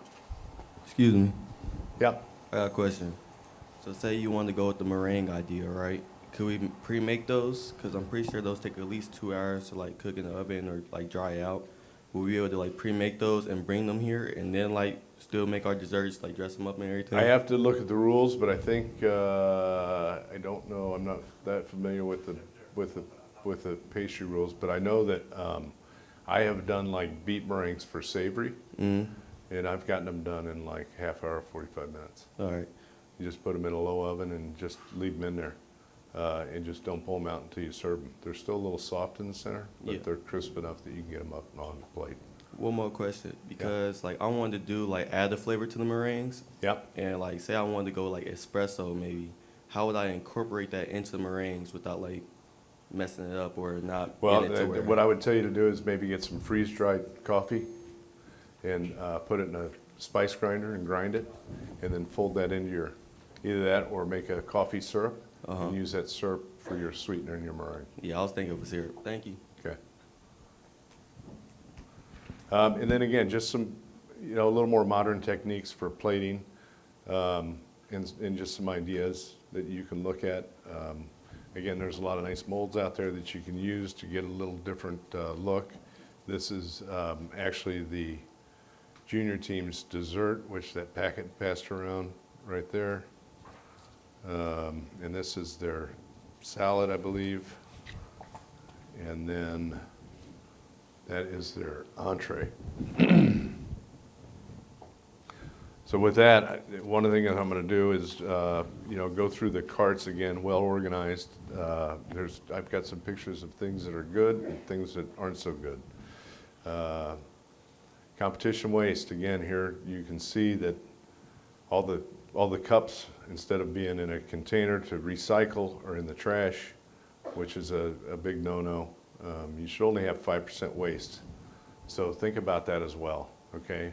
In this day of sustainability that we're trying to, keep everything out of the landfills and everything else, you want to think about using compostable plastic or something that can be reused. And if you do that, then what you need to do is keep everything well organized when you go to put it in your kitchen. So that way, like Chef Chris said, you've got a dishwasher, somebody's going to get that after you, and you don't want them to have to sit there and dig through it. It slows them down, it causes them more work, which in the end causes the company more money.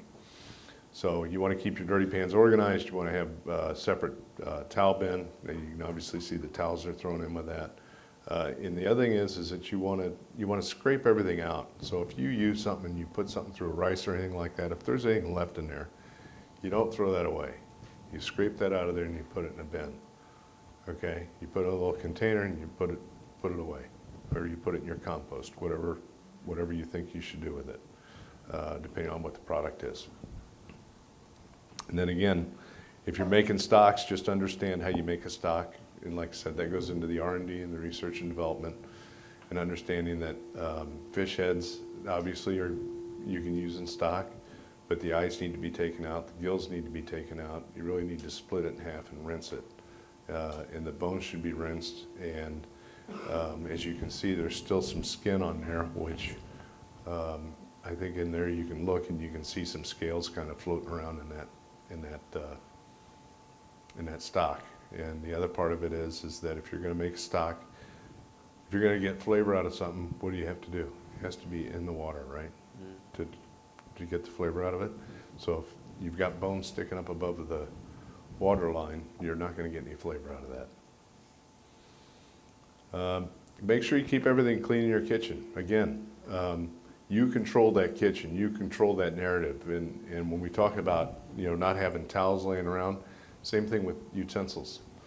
Have a little bain-marie on your stove that you're gonna put your utensils in as soon as you're finished using them. Everything should have a place. When you're done with it, it should go somewhere. If you have something left over, you should have a container to put it in, to put it wherever it needs to go. Okay, everything should have a place. There should be nothing left out, nothing sitting around.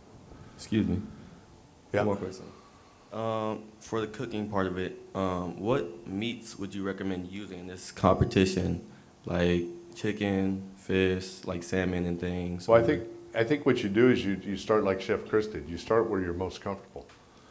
Start with what you know more about. I mean, if you're a person who loves to fish and you fished a lot and you've broken down a lot of fish, maybe fish is what you want to work with. If it's, you work at a place that serves a lot of chicken, you break down a lot of chickens, do what you're most comfortable with. But I wouldn't do anything if I'd never done it before. Okay, because again, the pressure when you get in that kitchen can be very intense, and it can cause you to be very nervous, especially if you're not comfortable doing something. It just raises that intensity. And that's why I said, when you walk in that kitchen with whatever you're doing, with that dish that you've shown us right here, we expect you to be the expert in that. So if we walk up and say, hey, what kind of chicken is that?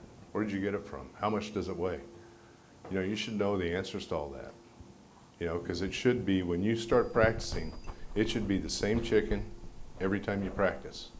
Because then that way you can get the timing down. It should be the same carrots, the same potato, the same everything, every time you practice.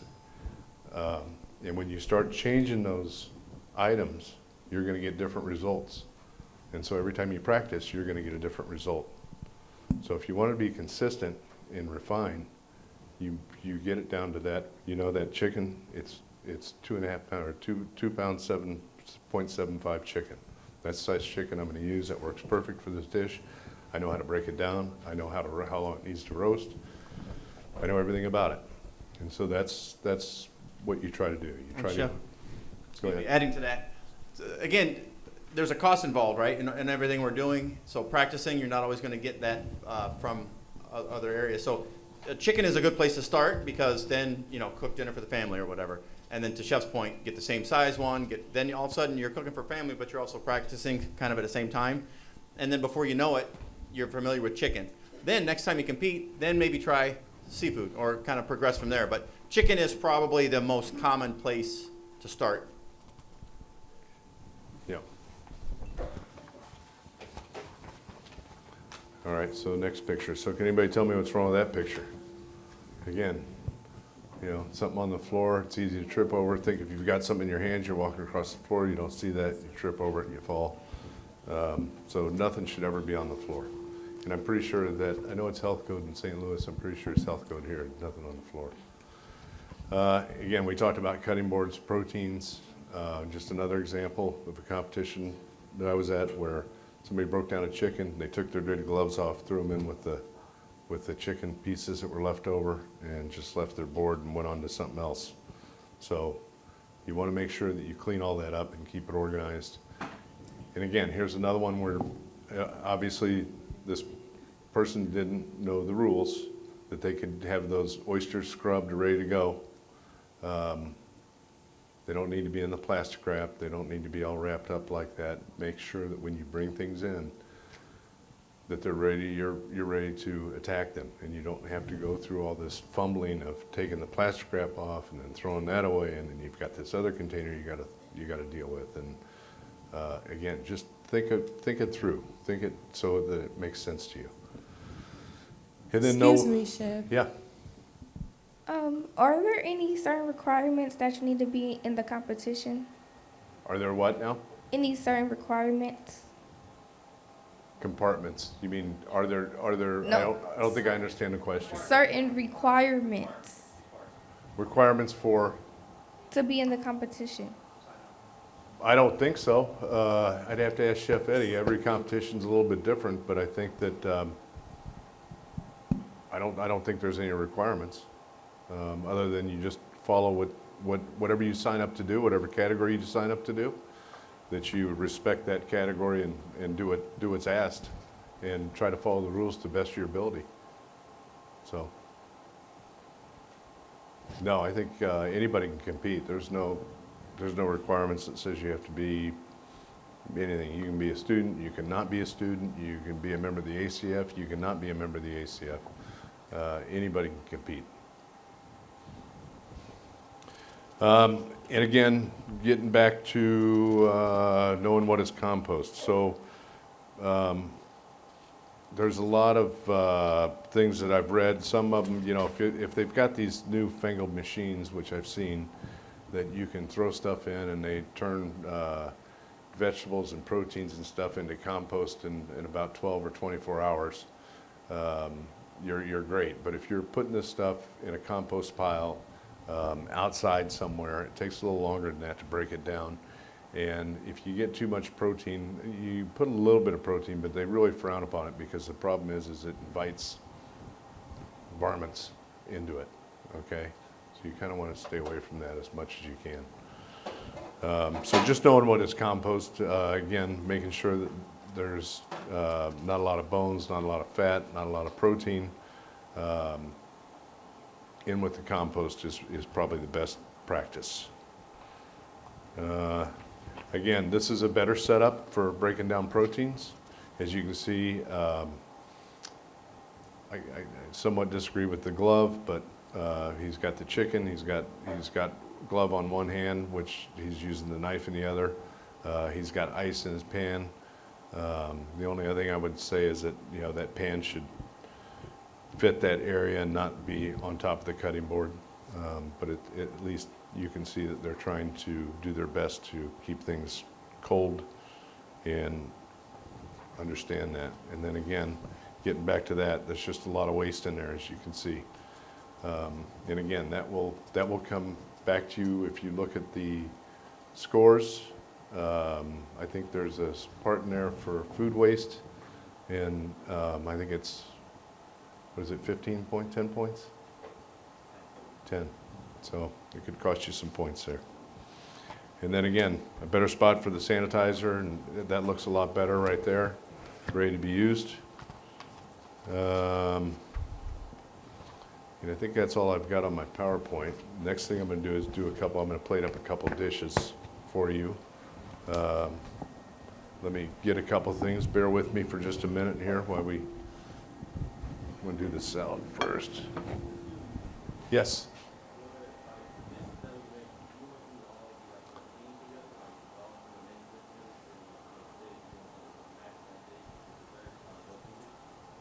Well, I think if you're doing a menu, it should be themed.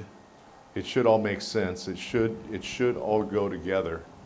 You know, if you're gonna say, for instance, we're getting into the fall season. So if you're gonna do like a fall salad, a fall entree, fall dessert, think about the flavors you're gonna use. And the thing I would caution you on is not to use the same flavor over and over. Make sure that each dish is different and don't repeat.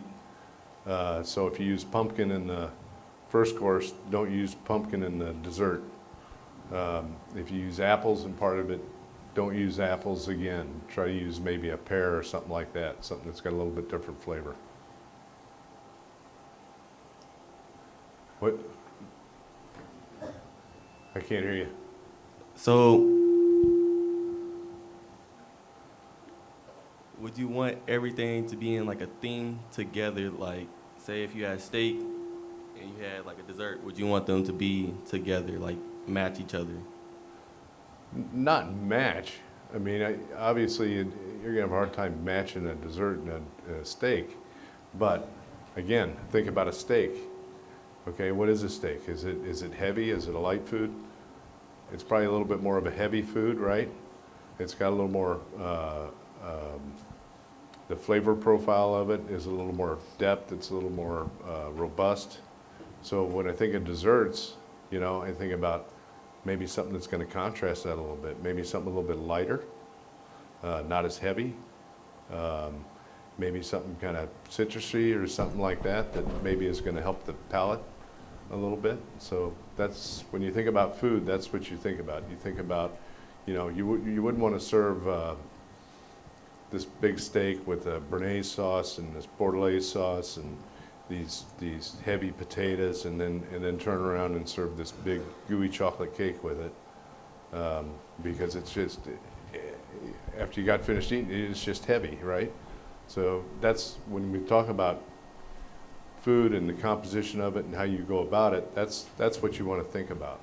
You know, so if you're thinking like a fish course for the first course, the other thing is that, you know, you want to keep it lighter.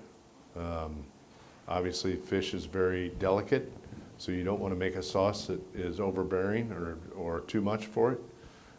That's why we do a lot of, you know, citrus, lemons, oranges, champagne sauces, type sauces, you know, beurre blanc, so light butter sauce.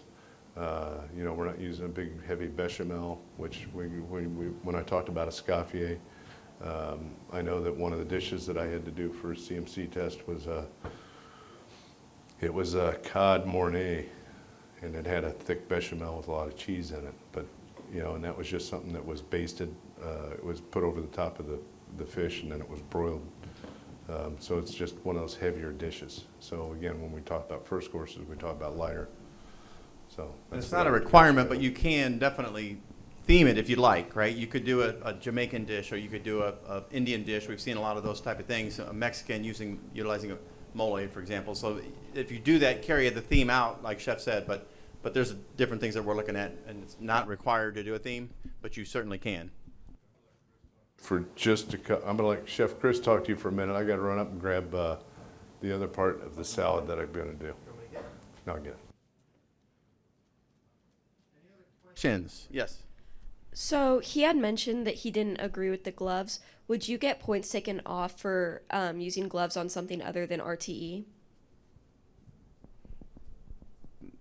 So first, I thought when I saw that it was maybe there was a cut, and because one hand had a glove, one hand didn't, and of course, the hand that had the chicken, unless you're there to understand the context, it's hard to answer, because the knife hand probably was not, because you don't want to lose, you know, that's where you get your grip, so you don't necessarily need your glove on that hand. The other hand could have had a cut and a finger cut and then a glove on top as well. I wouldn't say there's points off, as long as, again, to me, that's a preference. If someone wants to put it on, it grosses them out to touch chicken or whatever, we're not going to judge anybody on that. But it's really more in the handling of the sanitation after the fact. So, okay, now I'm done, I've put it away, now what do I do? How do I handle getting the glove off? How do I handle the cutting board? How do I handle the poultry? How do I handle my glove, my hand washing? And then how do I handle cleaning and sanitizing the station? That's more important than them. Then we wouldn't go back to them and say, well, you shouldn't have used a glove. It's only for ready-to-eat foods. We want the understanding of the application of when and how to use glove use. But in a case like that, it could be a couple of different things. But I wouldn't say like that. Looking at that, there would be a point that comes off or anything like that. Any other thoughts? So you kind of now see how all the pieces fit together. It's kind of like, I want to compete. There's this big puzzle, a bunch of pieces out there floating around. How do you put them together? And you've seen, you know, obviously Chef Derick started us out, and then kind of how the process of building that, which doesn't really involve cooking until you get into it, to what Chef Kevin's covering and about to show you with the final plate up. But it all kind of fits together in this competition arena, but then that fits together with all the principles and all the techniques and all the positive work habits you develop every day outside the kitchen, the competition kitchen as well. So it's really just, again, like we said, it's a learning opportunity for you. It's a career building opportunity, and it is something that you'll continue to learn and grow and develop over time. So Chef's got a few plates he's going to put together. So see, like he's pulling out what you would consider, some of those items would be on a plate up cart, the plate wipes, the gloves, and then he's got some finishing items, and then some of those items would be in the cooking phase.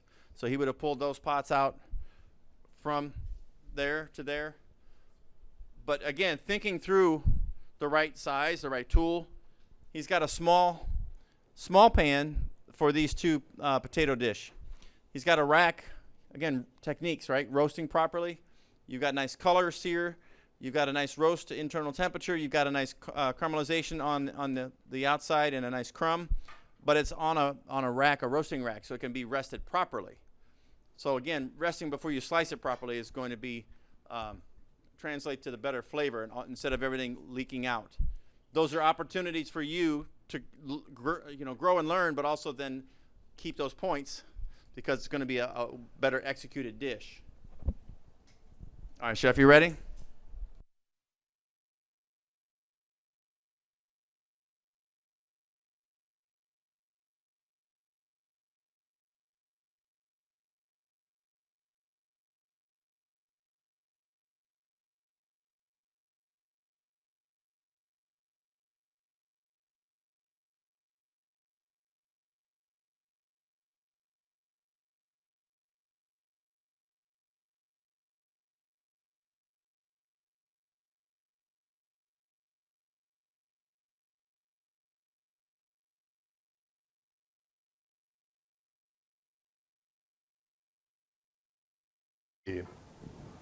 Yeah.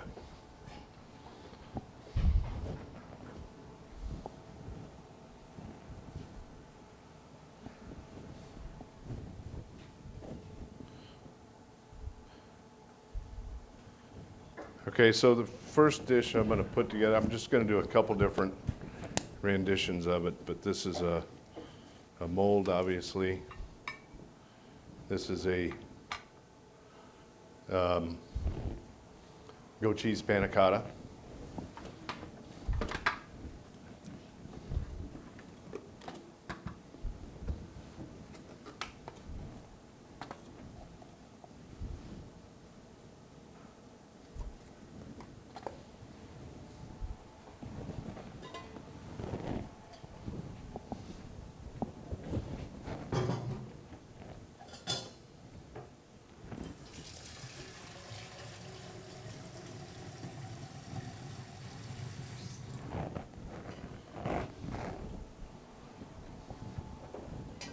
So when you're plating up, you want to make sure you have everything you need right next to you.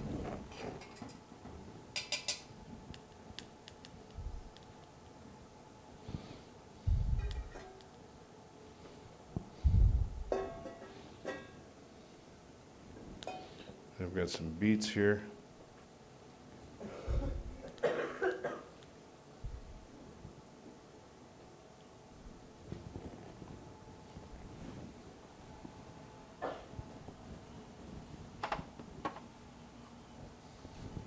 And again, I'm just going to show you a couple different ideas for plating. So here are the beets I've just kind of put on here, just kind of following that line. Oh, if you can all see that. Can they see that?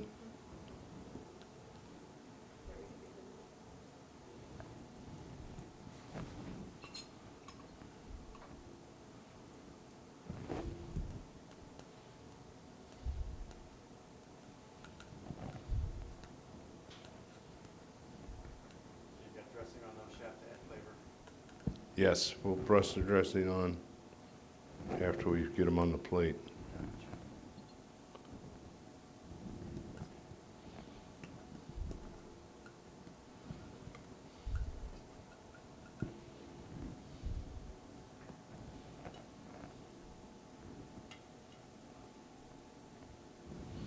So that just kind of helps make that little circle there.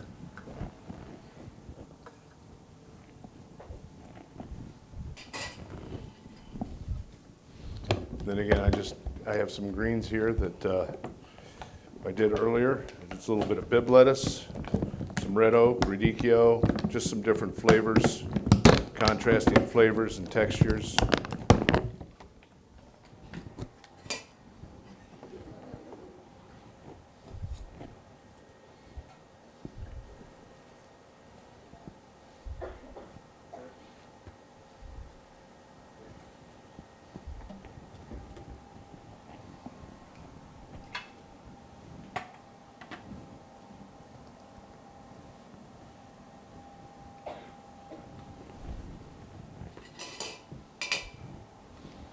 We've got a vinaigrette here. We will toss with this.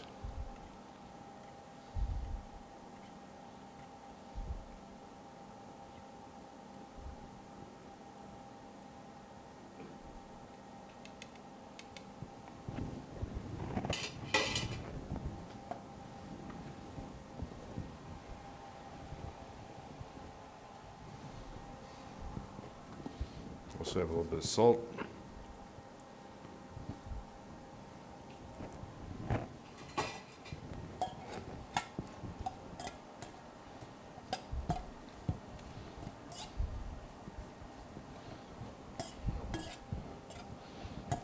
And dress the greens. And we can start putting them on the plate.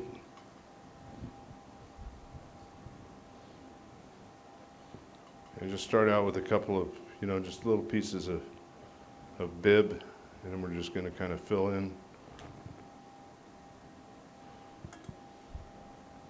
with some of these other textures and colors to make it look interesting and give it good flavor.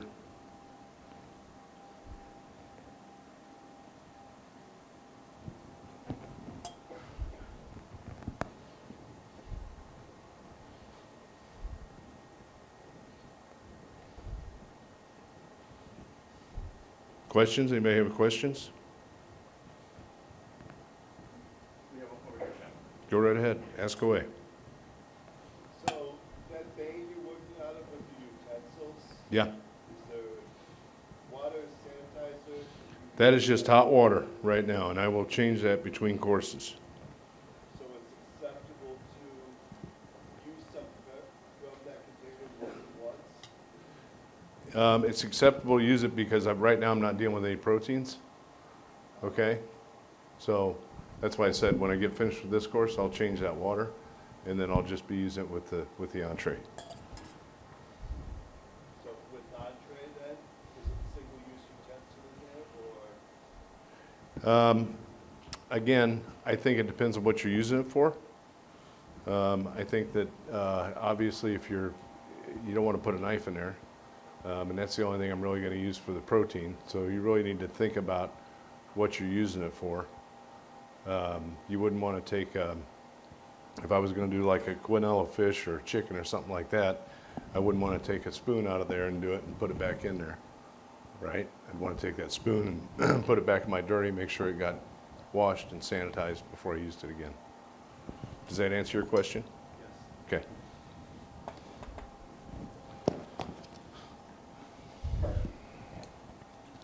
Yeah, I've got some orange segments here. Sorry, back to the thing where the silverware was in. Let's just say like you had like ranch or something, and you put it back in there. That would be bad, wouldn't it? Yep. Okay. Just had to make sure. I mean, a lot of this is, a lot of it is also common sense.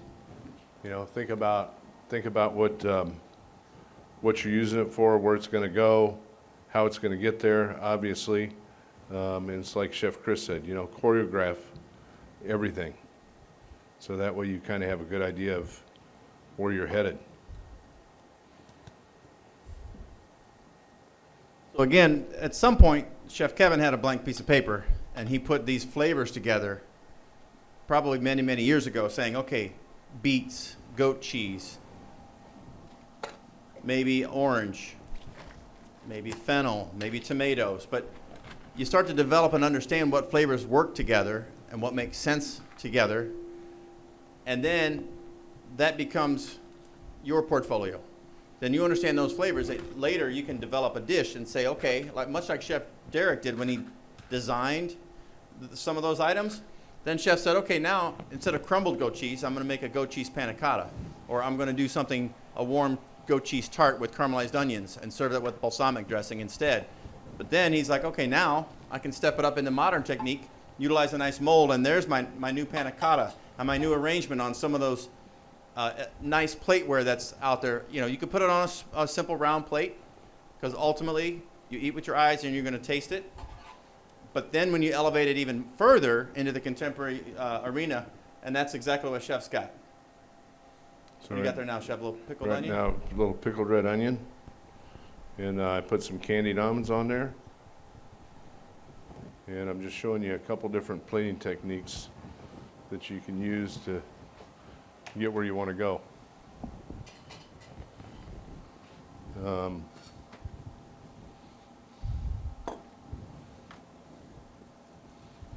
So, because I want to show that it's goat cheese, I want them to get goat cheese in every bite.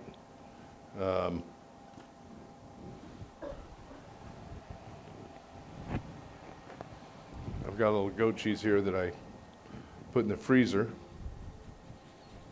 And we'll just microplane a little bit of that over the top. Right?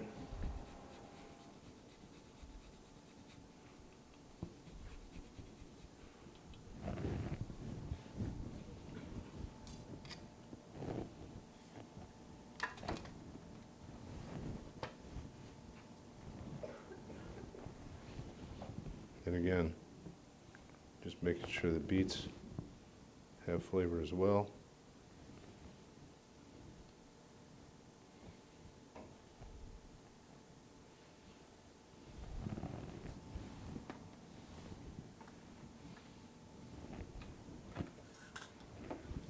And then just to show the utilization of the beet,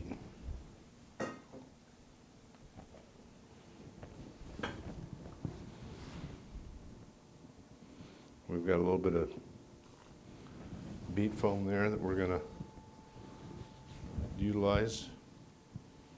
It's a little more of a modern technique using science.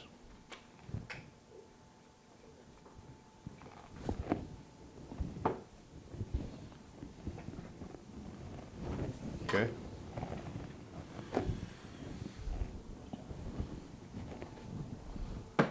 Then you've got a goat cheese panna cotta with baby greens, pickled red onion, candied almonds, oranges, beets, a little beet foam.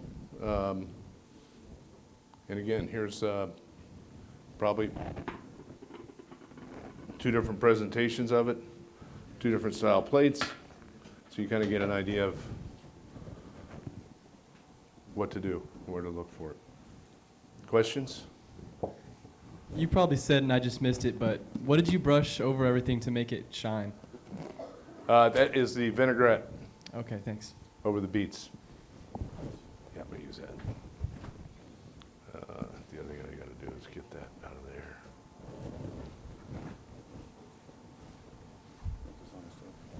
Yeah. Excuse me. Excuse me. What would you say is the #1 thing you expect when it comes to the competition? Like, what is something you really want to see when the competition comes? Technique and flavor and skill. So show us your skill. Show us that you know how to cook. So, like I said, building flavors into each course and understanding what it takes to do all that and just the fundamentals of cooking. So like I said, if you're going to roast something, make sure you roast it. Make sure you roast it properly. Make sure there's, either a little screen underneath it. Make sure you're basting it. Again, with that, before I put the bacon crust on it, I had some shallots and some garlic, bigger pieces and some thyme, and a little bit of butter, and just kept basting that as it roasted. Okay, and that all adds flavor to it. Same way with like when you roast a chicken, you always baste it, or a turkey, you always baste it. Anything you put in the oven, you usually baste it with some type of flavored oil or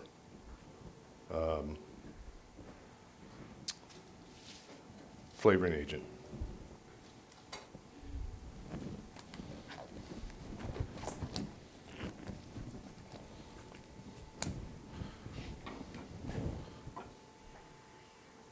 So again, we've got an entree we're putting together now, which is, I took a strip loin and roasted it earlier. It's got a little bacon shallot crust on it. I've got some broccolini that we're sauteing with a little bit of whole garlic, some butter, a little bit of chili flakes, salt and pepper. I took the stems from that. I made a puree, which we're going to heat up right here. And then I've got some carrots that we glacéed. And then I've got some mushrooms that we roasted earlier. Okay? And then I've got, this is a little fried béarnaise, and I've got pickled tomato.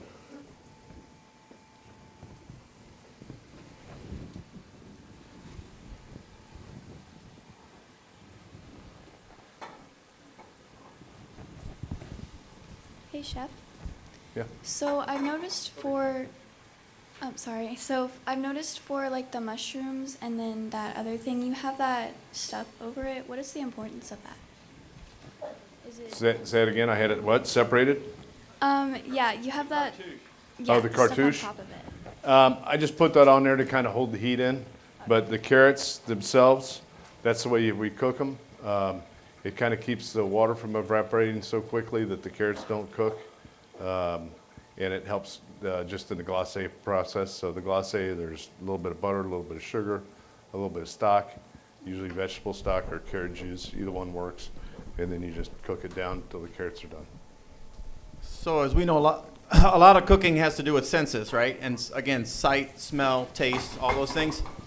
You guys, probably in the back, you can even hear some of that pan sauteing, right? With that, if you close your eyes, you can, we say, what do you want to see in competition? And he said flavor, but how do you get that flavor is by proper technique. So if it's a proper sear, proper roasting, you're going to sometimes hear that sauteing or that browning of a mirepoix, or the hard roasting of a certain vegetable in the pan. So part of that is you can hear the development of flavor, and really that's what you're after when you are visually excited and then you taste it and it just pops in your mouth. That's really the ultimate goal of food and cuisine, not just competition, right?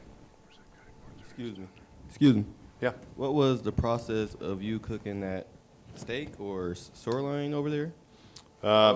So first thing I did was seared it really good, and then roasted it in the oven and basted it. And I basted it with shallots, garlic, thyme, whole butter.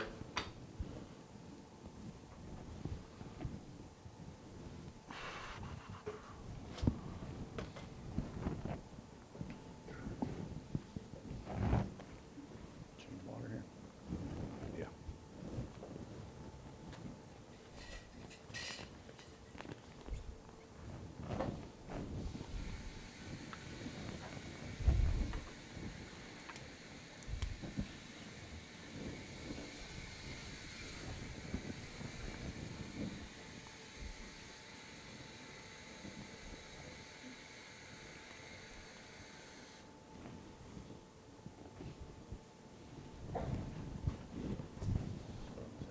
Yep, thank you.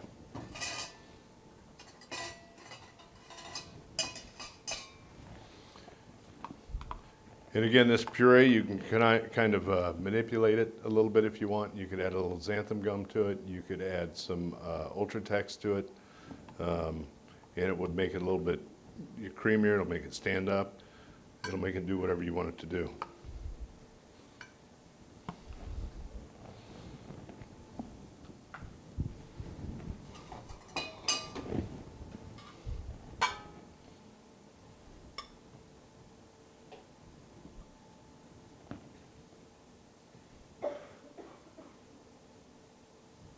Touched on it a little bit earlier. Again, kind of that crawl, walk, run, and that the different phases of setup, of prepping, of cooking, of plating it up. And then the final part is the cleanup phase. So that's where the plate up and the cleanup kind of go hand in hand again, right? They kind of cross over a little bit. So, you know, keeping yourself organized, like Chef mentioned, at that last 15 minutes, you have to practice it and you have to be thoughtful about it. And it kind of goes back into your plan of work and just your understanding of when I'm finished with it, where does it go, right? And having, again, avoiding different things like, oh, when you're practicing and you're like, oh, I'm making this salad, I need a whisk for the dressing, or now I need a bigger bowl, and write it down, right? That's where those adjustments come on your plan of work. But when you get to the final part, you're like, okay, a lot of people, well, I'm done with this now. I'm looking at the plate, but I'm not looking at either what's left in it, the amount I made, or where do I put that pan with stuff left in it. The same principle applies. If you've got something left in a blender and you put it down underneath, that's waste. So the same thing, if I make 4 portions of carrots, I only serve 2, and then the other 2 portions in the pan goes underneath, well, where does that go? It's going to end up in the trash can, right? So think through every part of everything on the front end on paper, so that when you get to the back end and you're like, okay, now, not only do you end up with beautiful food, tasty by design, but then everything's clean at the finish line as it is when you started.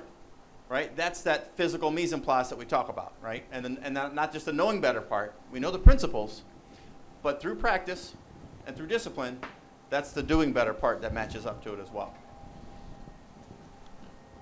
Okay, and then when I get finished plating this, I'm going to show you something that I can tell you that even we screw it up from time to time. Okay, because I didn't have pictures of this, and I've got something I didn't put on the plate.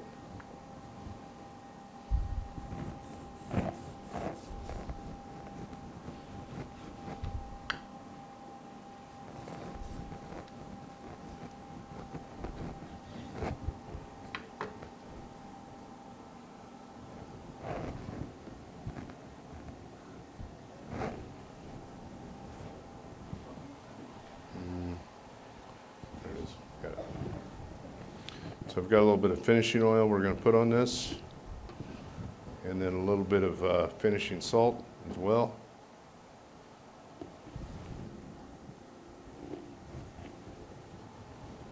Plate wipes right here.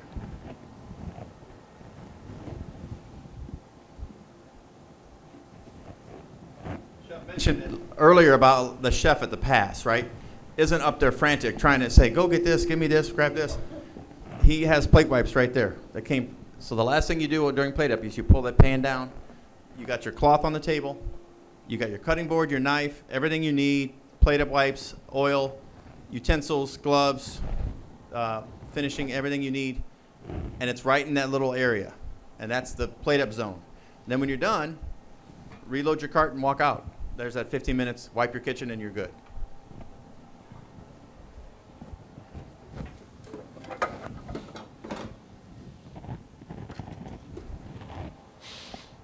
All right, so let me get to the crackers that I forgot to put on the plates. Yeah, I got it.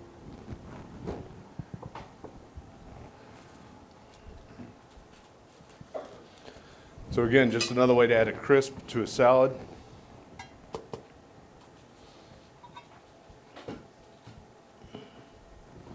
You can get these molds, make little crackers that fit into the salad.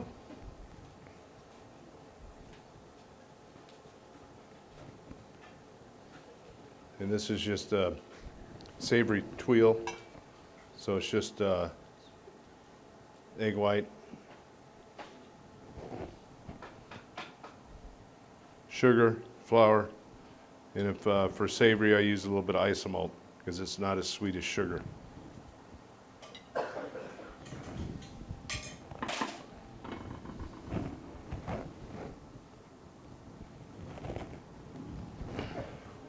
Questions?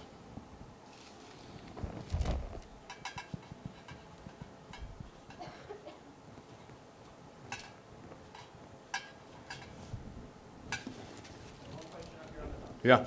I just wanted to ask, how would you start the cooking process for the entree? Like, what would you start with first?